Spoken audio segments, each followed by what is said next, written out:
Ny firosoana amin'ny fifidianana ihany no vahaolana eto amin'ny firenena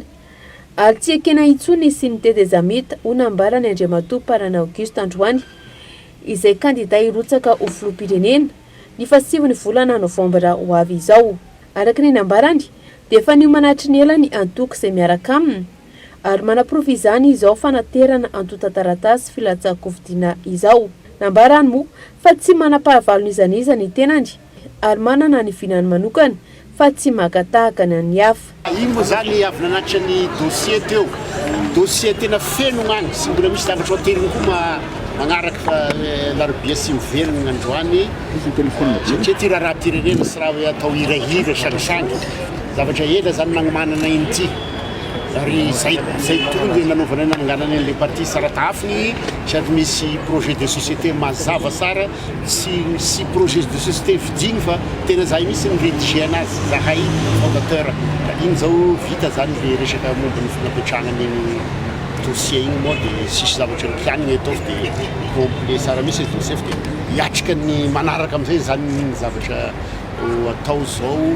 amintsika fanaovana ny fifidianana ity. Zahay moa zany dia resy lahatra efa wisy zany ny élection angamba sisy zavatra ategna intsony hoe isy transition na misy ino fa dia araka ny tenin'ny président ny FFKM omaly dia hoe aoka ny famarinana ansaka n'ity élection ty. Marina fa misy zavatra tsy tomombana be dia be ny zavatra tsy tomombana nefa sy misy fifidianana ihany afasika mivoaka amin'izao fa sisy hoe filaharana amin'ny arabe na hoe andeha transition zany intsony dia izay zany nahatonga anay tonga eto nagnatitra n'ity dossier-nay itsika dia manantena zay fo avokoa ny sasany zay sy manana fahavalo ny za na ny antoko saratafiny fa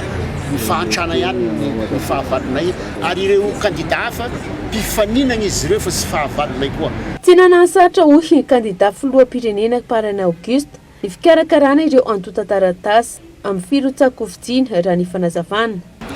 Misy ihany fa indrindra ho an'ireo mpandraharaha izay moa mansara nay reto sy mpandraharaha fa fonctionnaire zay retraité dia moramora nazahoana an'le hoe le taratasy any amin'ny fisika fa ny sasany sady manao politika sady mandraharaha iny dia somary misy fahasarotany ihany ka nay zany moa dia vita iny manara-dalàna koa ange aloha manara-dalàna fa sy mitaditady lalagny hafahafa dia izay le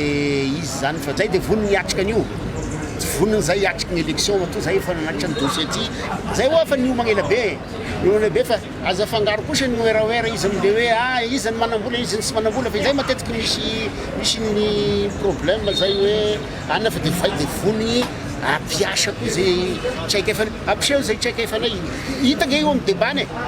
hita amin'ny débat dia ho hitanareo ihany izy moa no tena mendrika tokony hitondra an'ity firenena ity izy ny manatraika efa manana niveau intellectuel anina fa misy manko ny sasany ankehitriny zao manaonao copier-coller ihany le zavatra fiteneninao dia indray koa ny teneniny dia miovaova be le izy fa amin'ny débat sika mifaka mahita anazy. Mariana moa fa izy no kandida narotsaka ny antoko politika tsaratafiny. Kandida fahatelo izay nanatra ny antota taratasy filatsam-kofidiana teny amin'ny ACC taorian'ny filoha teo aloha Marc Caravalomanana sy Anik Ratsiraka.